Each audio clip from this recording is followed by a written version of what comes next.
নির্দিষ্টভাবে যে এই পরিবহনের এই রুটের এই গাড়িটি অথবা এই কোম্পানির এই গাড়িটি, ডেফিনেটলি আপনারা কমপ্লেন করেন, কমপ্লেনের জন্য আমরা সার্বক্ষণিক টিম রেখেছি।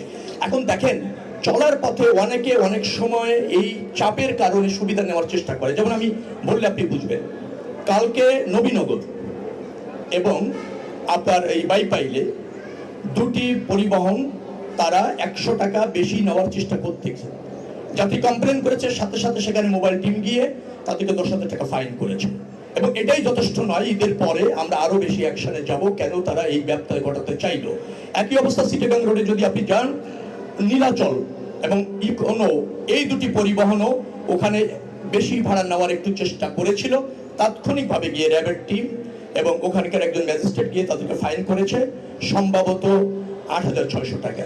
তো এরকম যেখানেই ব্যবসায় ঘটনার একটা প্রবণতা যে নাই আমি তা বলছি না, কিন্তু আমরা ম্যানেজমেন্টের মাধ্যমে রাষ্ট্রের যে দায়িত্ব, আমাদের মন্ত্রণালয়ের যে দায়িত্ব, আইন শৃঙ্খলা রক্ষাকারী বাহিনীর যে দায়িত্ব, সেটা দিয়ে আমরা এই পরিস্থিতি নিয়ন্ত্রণ করতে সক্ষম হয়েছি বিধায় আমি দাবি করব যে সক্ষম হয়েছি।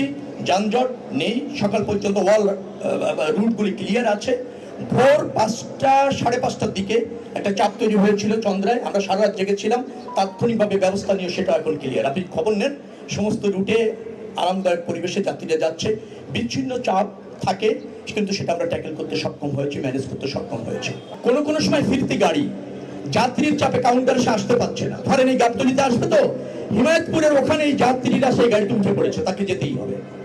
তখন এরকম ভাবে অনেক গাড়ি গিয়েছে, যাত্রীর চাপে যাত্রীরা উঠে পড়েছে, সেই রুটে চলে গিয়েছে।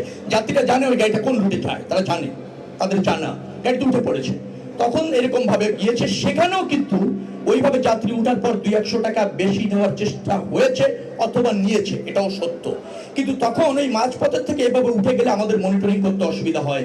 কমপ্লেন যেগুলি পেয়েছি এখন অ্যাকশন নিচ্ছি, যেগুলো এখন অ্যাকশন নিতে পারছি না ঈদের পরে অ্যাকশন হবে যারা ব্যত্যয় ঘটানোর চেষ্টা করেছে।